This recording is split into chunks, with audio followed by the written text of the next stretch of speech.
Olá, senhoritas, senhoritos. Estamos aqui para mais uma aula de genética e hoje falando de herança ligada ao sexo, herança do sexo, mais herança do que sexo, tá bom? Mais genética do que sexo, herança e sexo. Ok, gente? Bom, a nossa aula aqui vai trazer para a gente algumas análises e alguns conhecimentos sobre a relação entre a genética e o sexo. De que forma a genética influencia no sexo, e aqui eu falo de sexo masculino ou feminino, e de que forma o sexo influencia na genética. Aí essa via de mão dupla. Para começar, é interessante saber que o DNA, os cromossomos, né, que representam aí o DNA, eles determinam o sexo em mamíferos e em aves. Tanto em mamíferos quanto em aves, o DNA é o cromossomo que vai determinar se o indivíduo será do sexo masculino ou feminino. Em mamíferos, que eu creio que você conheça, né, o fato de nós termos dois cromossomos diferentes, o X e o Y. Duas moléculas de DNA diferentes, X e Y. Por isso, letras diferentes, porque elas são moléculas, são cromossomos de tamanho, de formato diferente.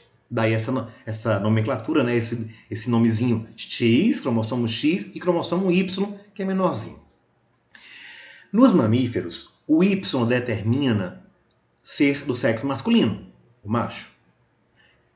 Nos mamíferos, portanto, os machos são XY, enquanto as fêmeas são XX. As fêmeas apresentam 2X, os machos apenas 1X, porque o macho tem um X e um Y. Não dá para esquecer, né? No mamífero, XX. Lembra? Xuxa. XX, Xuxa, né? Muito bem. E outros nomes, mas não vale a pena a gente entrar aqui, porque na dúvida eu não sei se é CH ou é X. Mas enfim, vamos para frente. Nas aves, nós temos uma situação também de determinação do sexo pelos cromossomos. Só que nas aves, o macho tem dois cromossomos iguais. Então o macho é ZZ, Zezé, né? E a fêmea é ZW. A letra está apenas representando aí que nas aves a situação é oposta aos mamíferos. Enquanto nos mamíferos o macho é o sexo heterogamético, o que é isso? O macho é o que pode formar células sexuais diferentes, gametas diferentes, por isso heterogamético. No mamífero, o macho é XY. Então, no espermatozoide do macho do mamífero, pode existir o X ou o Y. De certa forma, é o espermatozoide que vai determinar o sexo dos mamíferos. Não fica legal dizer que o homem determina o sexo, porque você não tem controle nenhum de qual espermatozoide está saindo. Na verdade, está saindo dos dois tipos. Espermatozoides com o X e espermatozoides com o Y. Não há nenhum controle seu de qual vai ser o primeiro a chegar no óvulo, qual vai fecundar o óvulo. Então não fica legal dizer que o homem controla a determinação do sexo, mas o espermatozoide sim, é ele, a célula sexual masculina, o espermatozoide, que vai realizar a determinação do sexo em mamíferos. Isso porque no mamífero o macho é o sexo heterogamético, é aquele que forma gametas diferentes, tá? Por quê? Sendo o macho XY, o espermatozoide dele pode conter X ou Y. Já a fêmea XX, fêmea XX, o óvulo da fêmea de mamífero é sempre X. Então, a depender dos espermatozoides que fecundam esse óvulo, nós teremos um indivíduo macho ou fêmea. Uma situação oposta ocorre nas aves. Por quê? Na ave, o macho tem dois cromossomos iguais, ZZ, e a fêmea, dois cromossomos diferentes. Então, na ave, o sexo que forma gametas diferentes é a fêmea. A fêmea é ZW. Essas letrinhas apenas indicam cromossomos diferentes. Que na ave é a fêmea que tem um cromossomo diferente do outro. Então, nas aves é o óvulo, portanto a fêmea, né? Mas o óvulo mais precisamente, que vai definir o sexo. Porém, essa determinação de sexo nem sempre é cromossômica, de DNA. Em répteis, por exemplo, tartaruga, cobra, né? Nesse povo aí, nós temos uma determinação diferente. É a temperatura na qual o ovo é incubado. Tipicamente, esses animais enterram os ovos na areia. Eles não chocam. Quem choca são as aves, né? Tipicamente, o réptil deixa lá os ovos e vai embora. Uma grande quantidade de ovos, né? Para que alguns tenham sucesso e consigam sobreviver. Como ele não vai cuidar mesmo, não há um cuidado parental, né? Um cuidado entre pai e filho, nos répteis, então eles têm uma grande quantidade de filhotes para que alguns consigam sobreviver. A temperatura na qual o ovo é incubado vai determinar o sexo do indivíduo. Então é outra lógica no caso dos répteis. Tá? Em peixes também pode ocorrer uma determinação cromossômica. Bom, só para citar alguns exemplos dessa relação em que a genética interfere no sexo. Falando de nós, mais precisamente da gente, as nossas células têm 46 cromossomos, 46 moléculas de DNA. Creio que você já ouviu falar disso, né? Cada célula nossa possui 46 cromossomos, 46 moléculas de DNA. Das 46 moléculas, ou cromossomos, 44 não tem nada a ver com sexo, e existe um par, que é o par de heterossomos, o par de cromossomos que tem a ver com sexo. Os 44 outros são chamados de autossomos, que não têm uma relação direta com a determinação sexual. Certo? Como eu já falei, alguém do sexo feminino vai ter que ter recebido X do pai e X da mãe, que é óbvio. Né? O X da mãe é óbvio, não tem outro jeito. Alguém do sexo masculino recebeu o Y do pai. O espermatozoide que fecundou esse óvulo era um espermatozoide com Y. Que acredita-se que ele é mais frágil e mais rápido. Já o espermatozoide com X acredita-se que ele seja mais resistente e mais lento. Isso tem consequências aí na chance de nascer menino ou menina. Teoricamente, tá? Num ato sexual, se a mulher, por exemplo, tem uma vagina muito ácida, isso pode favorecer os espermatozoides X, que são mais resistentes. Se a mulher tem relação sexual antes da ovulação, então, quando a relação acontece, o óvulo não está lá ainda, então o espermatozoide vai esperar o óvulo dentro do corpo da mulher, favorece os espermatozoides X, que são mais resistentes. Aumenta a chance de nascer menina, portanto. Já numa relação em que a mulher já ovulou, o óvulo já está lá, aumenta a chance de nascer menino, porque o espermatozoide Y é mais rápido. Tende a chegar primeiro lá na tuba uterina, na trompa, onde o óvulo está aí esperando, tá, o espermatozoide. Então, numa relação em que a mulher tiver orgasmo, o orgasmo feminino, ele ajuda na subida dos espermatozoides, porque há contrações do corpo da mulher. Isso pode ajudar na ascensão, na subida dos espermatozoides. E também numa situação em que a mulher já ovulou, isso também vai favorecer o espermatozoide Y, que é mais rápido. Tá? Então favorece o nascimento de menino, porque quando o Y fecunda o óvulo, nasce menino. Ok? Mas são questões de probabilidade, não é uma receita. Tá? Não dá para você ter certeza que vai nascer menino ou menina a contar dessas questões. A mulher já ovulou, então já ovulou, vai nascer menino com certeza porque o Y é mais rápido. Não, é uma probabilidade, não uma certeza, ok? Muito bem. Aí, gente, por que os X e Y são diferentes? Né? São diferentes porque eles não têm os mesmos genes, eles não têm os mesmos pedacinhos, alguns pedaços deles são diferentes.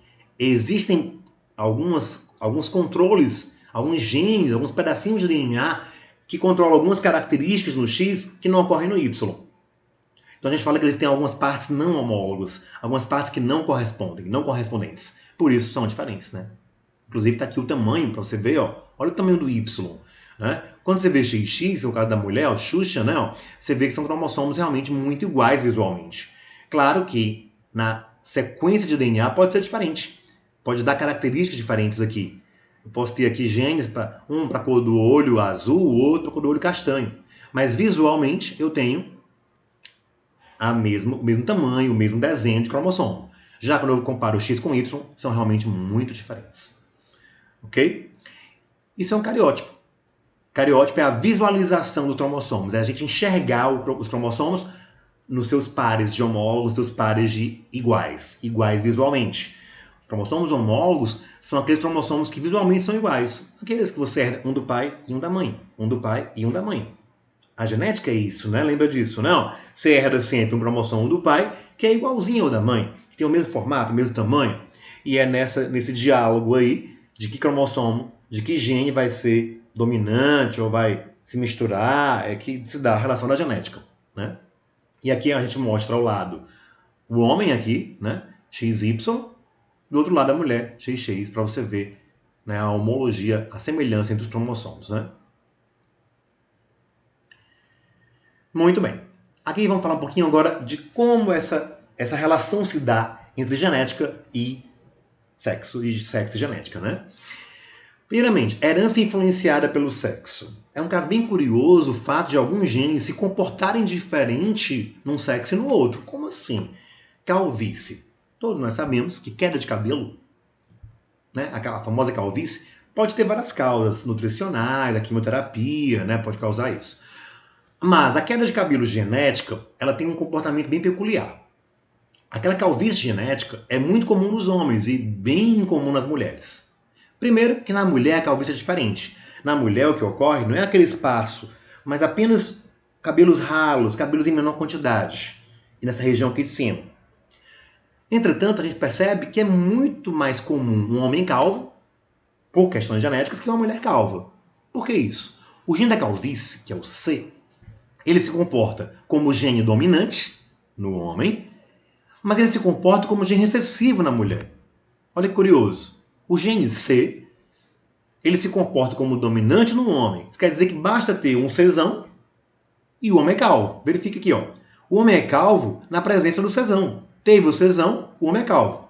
O homem só vai ser normal se ele for Czinho, Czinho. Aí ele não será calvo.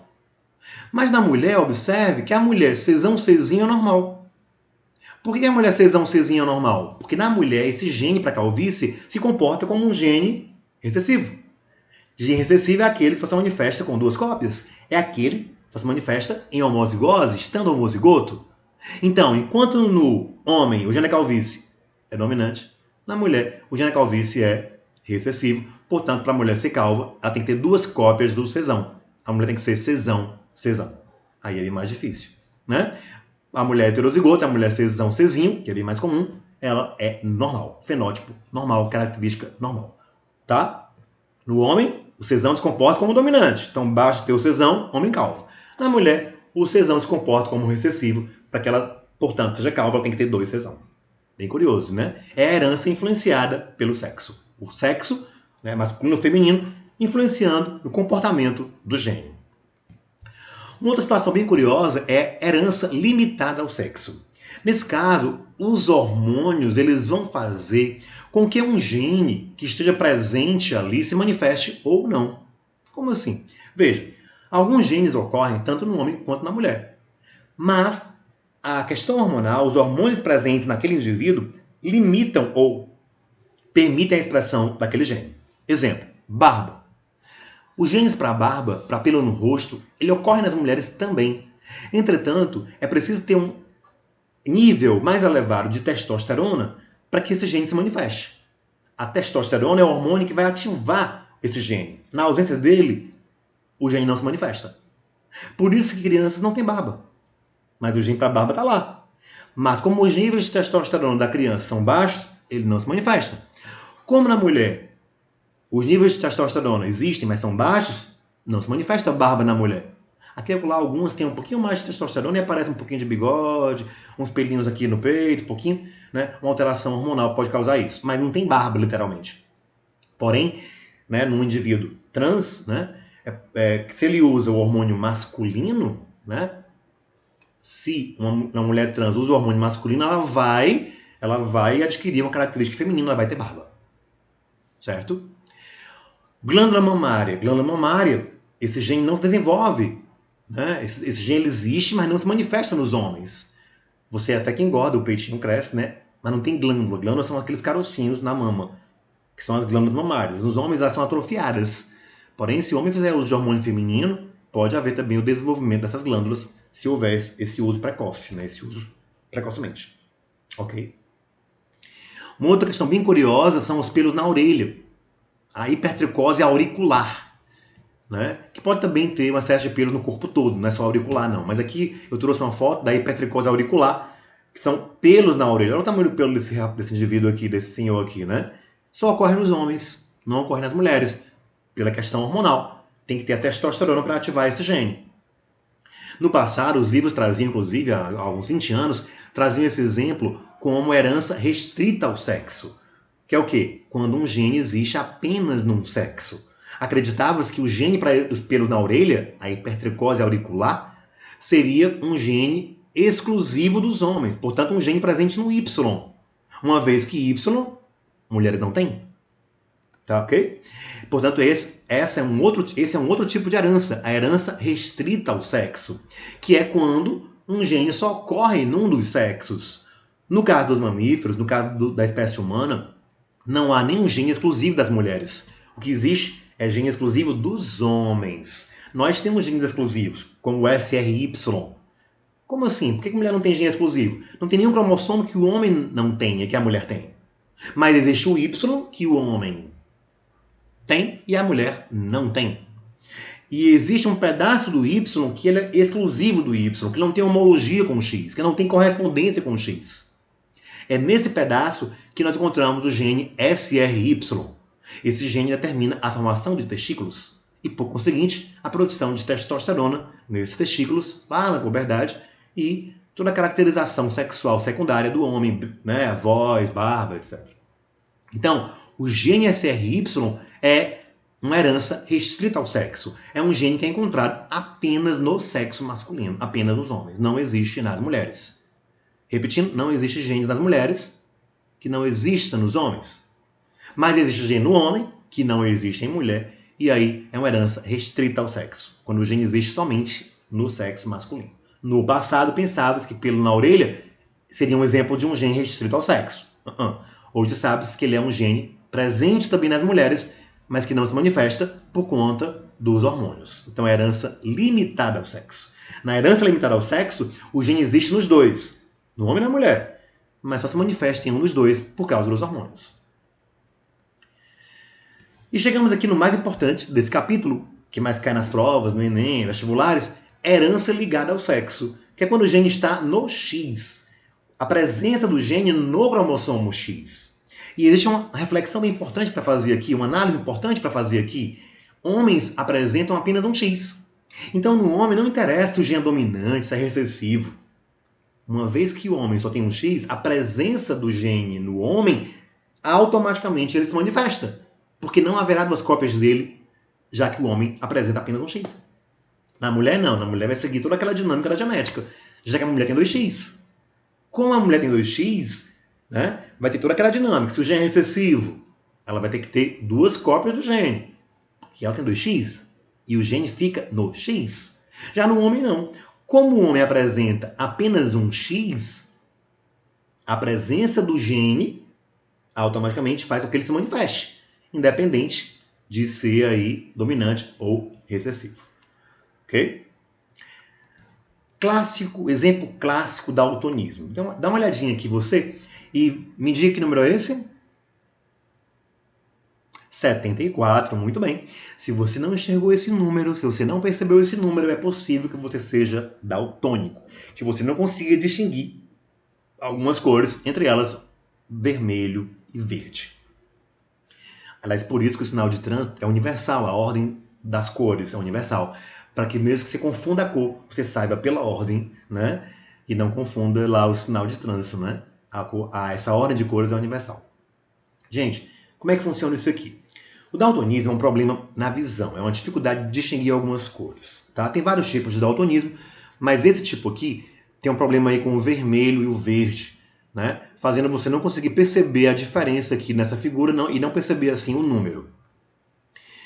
Ele é causado por um gene recessivo ligado ao sexo. Quer dizer o quê? É um gene que fica no X, por isso ligado ao sexo. E esse gene é recessivo. Isso quer dizer o quê? Que a mulher, para manifestar esse gene, tem que ter duas cópias dele. Para a mulher manifestar esse gene, ela vai ter que ter duas cópias dele. Ok? Por quê? Porque é um gene recessivo e a mulher tem 2X. Então, para a mulher ser daltônica, ela tem que ser XDzinho, XDzinho. Já a mulher XDzão, XDzinho, ela é normal, mas ela é portadora. Por que portadora? Porque ela tem o gene para o daltonismo, embora não seja daltônica.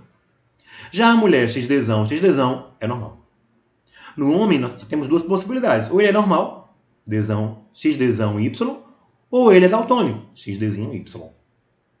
Ok? Perceba que uma mulher daltônica só nasce se o pai for daltônico, porque ela tem que herdar um XDzinho da mãe e um XDzinho do pai. A mãe pode até não ser daltônica, pode ser normal portadora, mas o pai, como ela herdou o X do pai e um X da mãe, o X do pai sendo o XDzinho, automaticamente o pai tem que ser daltônico. Certo? Perceba também que se a mãe for daltônica, XDzinho, XDzinho, todos os meninos, sexo masculino, também serão daltônicos. De uma mãe daltônica, teremos todos os meninos também daltônicos, porque ela sempre vai mandar para o filho o XDzinho, o Dzinho, o gene para daltonismo. Diante disso, observe aqui uma questãozinha para a gente perceber o cruzamento. Eu tenho uma mulher de visão normal, só que ela é portadora. Ela tem um gene para daltonismo. Eu tenho um homem normal. Diante do cruzamento, pode nascer o quê? Pode nascer XDzão, XDzão, que é mulher. XDzão Y, homem normal. Tá? XDzão, XDzinho, mulher normal, mas portadora. E XDzinho Y, homem daltônico. Então, nesse casal, a chance de nascer um homem daltônico é 1 de 4 possibilidades. 1/4. Se a questão pedisse a chance de nascer um menino daltônico, 1/4. Mas se essa questão pedisse a chance de nascer uma criança daltônica, também seria 1/4. Porém, se a questão pedisse a chance de nascer uma menina daltônica, 0. Porque não há possibilidade nenhuma de uma menina nascer daltônica. Ou ela nasce normal, ou ela nasce normal portadora. Esse portadora é ter o gene. Uma situação muito parecida com o daltonismo, em termos de lógica da genética, é a hemofilia, que é um problema de coagulação. Um problema de estancar o sangramento, de parar o sangramento. É também, muitas vezes, um problema genético. Tá? E é um gene recessivo, também ligado ao sexo, também presente no X, tá? Mas aí eu vou chamar de gene Hzinho, para não confundir com o daltonismo. É a mesma lógica. Perceba aqui que eu tenho esse pai XHzão Y, é um pai normal, não é hemofílico, ele não tem problema de coagulação, ele não tem problema de estancar um sangramento. Casa com uma mulher normal portadora. Também não tem problema, porque ela é normal. Ela só é portadora do gene, mas não tem a doença. Pode nascer um homem hemofílico? Sim. Desde que a mãe seja normal portadora. Né? No passado acreditava-se que não nasceriam mulheres hemofílicas. Na verdade, não é porque não vai nascer, é mais difícil. Do mesmo jeito que é mais difícil uma mulher daltônica. Por quê? Como é um gene recessivo, ela tem que ter 2 cópias desse gene. Então é mais difícil ter as 2 cópias. Detalhe, o pai tem que ter a doença. Daltonismo ou hemofilia, para nascer uma menina daltônica ou hemofílica, o pai tem que ter o gene. Como o pai tem só um, o pai tem que ser doente, tem que manifestar a anomalia, a hemofilia ou o daltonismo. Ok? Então, na verdade, pensava-se que as mulheres não existiam mulheres hemofílicas por conta da menstruação. Mas, na verdade, menstruação não é sangramento.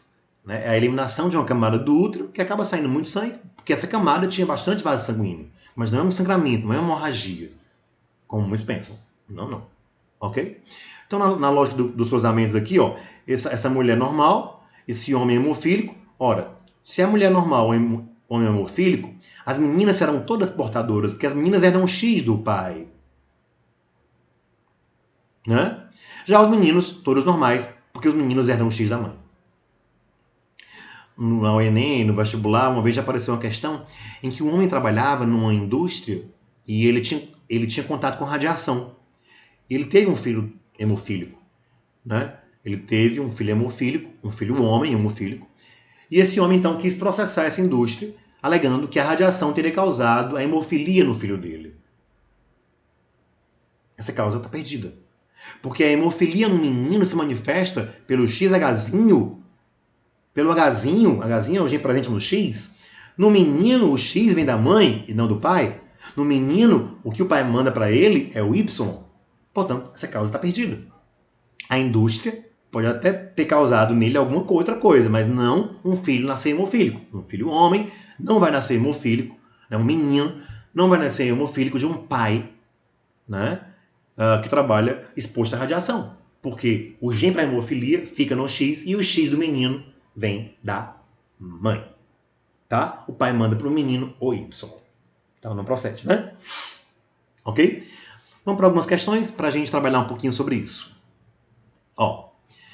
Primeira questão aqui diz assim: a hipofosfatemia, quer dizer pouco fosfato, a diminuição do fosfato, com raquitismo resistente à vitamina D é uma anomalia hereditária. Está falando aqui de um raquitismo, de uma situação em que você tem ossos frágeis, não por questão de alimentação, mas é questão genética. Na prole, nos filhos de homens afetados com mulheres normais, todas as meninas são afetadas e todos os meninos normais. Olha bem, se os homens são afetados por essa doença, por esse raquitismo, então, existe um tipo de raquitismo que não é uma questão de vitamina D, não é uma questão alimentar, é uma questão genética. Não adianta você tomar vitamina, você vai ser raquítico por uma questão genética. Não é por alimentação. Sendo os homens afetados por esse raquitismo, por essa fragilidade óssea, por esse crescimento dos ossos bem menor do que deveria e tal, ossos frágeis, tortuosos, diz aqui que se os homens são afetados, nos filhos deles, todas as meninas também são afetadas. Olha como é curioso. Por quê? Porque a menina herda o X do pai. Então, de certa forma, o pai está mandando o X para todas as meninas. Mas por que todas serão afetadas? Porque esse é um gene dominante. O gene que está causando esse raquitismo nos homens é um gene dominante, é o Rzão. XRzão. Esse XRzão, por conta do Rzão estar presente no X. Como as meninas herdam sempre o X do pai, toda menina herdará o XRzão desse pai que é afetado. Logo, toda menina também será raquítica. Logo, toda menina vai ser XRzão. Por isso, toda menina afetada. Logo, esse gene é um gene ligado ao sexo, é um gene que fica no X e é um gene dominante. Dominante, tá? Porque toda menina herda o X do pai e herdando esse X do pai vai ser afetada. Ligado ao sexo, porque é um gene que fica no X. Próxima questão. O daltonismo é uma doença hereditária recessiva ligada ao X. Um homem daltônico casa com uma mulher normal homozigota. Qual a chance desse casal ter um filho do sexo masculino e daltônico? Tá? Vamos lá? Fazendo a continha, gente, ó. Se o homem é daltônico, como é que ele é? O homem daltônico é XDzinho Y. O homem daltônico é XDzinho Y. Tá aqui ele, ó. XDzinho Y. Ok? Já a mulher, ela é normal homozigota. Se ela é normal homozigota, ela é Dzão. Porque a mulher normal, ela pode ser XDzão ou XDzinho. Como ela é normal homozigota que tem os genes iguais, homo, igual, então ela é XDzão. Logo, eu tenho um homem XDzinho Y e a mulher XDzão. Ora, esse homem pode mandar para o filho o XDzinho ou Y. A mãe pode mandar para o filho XDzão ou XDzão. Combinando, pode nascer XDzão, XDzinho, XDzão Y, XDzão Y. Portanto, observe que nenhum menino será daltônico, até porque a mulher não tem o gene para o daltonismo. Para nascer um menino daltônico, a mulher tem que ser pelo menos normal portadora. Ela pelo menos tem que ter o gene para o daltonismo, que ela não tem. Nenhuma menina também vai ser daltônica. Né? Então é 0%, tanto para meninos quanto para meninas, porque o homem não tem, ou melhor, a mulher não tem o gene para o daltonismo. Então a chance de nascer um filho do sexo masculino e daltônico não é 50%, claro que não, é 0, né? Masculino daltônico é 0, não é 100, não é 25, não há chance de nascer, pois a mãe é normal. É isso? A mãe é normal. Só que não há chance de nascer porque a mãe é normal. Se ela fosse normal portadora, poderia sim nascer um menino daltônico. Normal portadora seria uma mulher que não tem a doença, mas tem o gene. Teria o XDzinho, né? XDzinho, portanto, uma mulher normal portadora. Aí ela poderia ter um filho afetado. Se ela é normal, não é portadora, ela não tem o gene, não tem como nascer essa criança do sexo masculino afetada. Próxima questão. Acerca da relação entre cromossomos de um menino e seus avós. Vamos pensar aqui sobre os cromossomos de um menino e seus avós. Vamos lá. Seu cromossomo Y é descendente do Y do seu avô paterno. O Y do menino vem do pai dele, que por sua vez veio do pai dele, avô paterno. O item 1 está certo. Item 2. Seu cromossomo X é descendente de um X de sua avó paterna. O X do menino veio da mãe. A mãe é XX. Mas de quem veio o X da mãe pro menino? Pode ter vindo do pai dela ou da mãe dela. Não dá para confirmar. Então, item 2, não dá para confirmar. Item 3, entre seus autossomos, que são cromossomos não ligados ao sexo, aqueles 44 cromossomos que não têm a ver com o sexo, há descendentes de autossomos de seus avós. Sim, possivelmente nós temos ali cromossomos dos avós. Então, 1 e 3 estaria correto, letra D de dado. Próxima questão, marcando verdadeiro ou falso. Primeiro item. Os genes ligados ao cromossomo X são os que apresentam como função a diferenciação sexual. Na verdade, não, gente. Os genes ligados ao X são aqueles genes que a gente encontra no X, mas não encontra no Y. E eles podem não ter nada a ver com a diferenciação sexual. Inclusive, nós citamos aqui daltonismo, hemofilia. Daltonismo, questão de visão, hemofilia, coagulação do sangue. Falso, primeiro item. Os cromossomos X e Y pareiam durante a meiose. A meiose é uma divisão, gente, certo? Celular, que a gente não falou sobre isso aqui, mas que há esse pareamento de cromossomos, tá? Terceiro item. A inativação de um cromossomo X em fêmeas permite o mecanismo de compensação de dose. Não falei sobre isso, mas assim, como as mulheres, as fêmeas dos mamíferos têm 2X, normalmente apenas um X funciona em cada célula, o outro não funciona. Para compensar o fato de que no homem, no macho, apenas existe um X. Então, existe de fato essa compensação de dose, verdadeiro. Ok? E o último item, fenótipos recessivos ligados ao X são mais frequentes em fêmeas que em machos. Falso, é o contrário, né, gente? Fenótipo recessivo, como daltonismo, é mais frequente nos machos, porque basta uma cópia do gene, não precisa ter 2 cópias. Então, resposta exatamente a letra C. Ok? Essa foi a quarta questão. Próxima questão. O cromossomo é um filamento de cromatina visível no microscópio durante a divisão celular. Os dados sobre tamanho, forma, número e características nós chamamos de cariótipo, gente. Cariótipo é a visualização dos cromossomos, organizar os cromossomos nos seus semelhantes, nos seus homólogos, nos seus parecidos, classificando eles, organizando eles de acordo com o tamanho, com o formato. E isso você consegue, a partir daí, perceber se tem cromossomos a mais ou a menos, o que pode indicar alguma síndrome, como a síndrome de Down, por exemplo, onde há um cromossomo a mais no indivíduo, um cromossomo a mais no par 21, que é a trissomia do cromossomo 21, causando aí a síndrome de Down, que é tão conhecida. Bem como outras síndromes podem ocorrer devido a essa alteração no número de cromossomos. Ok? Muito bem. Por hoje era isso. Dê uma olhadinha, dê uma lida sobre isso melhor e até a próxima. Valeu, obrigado.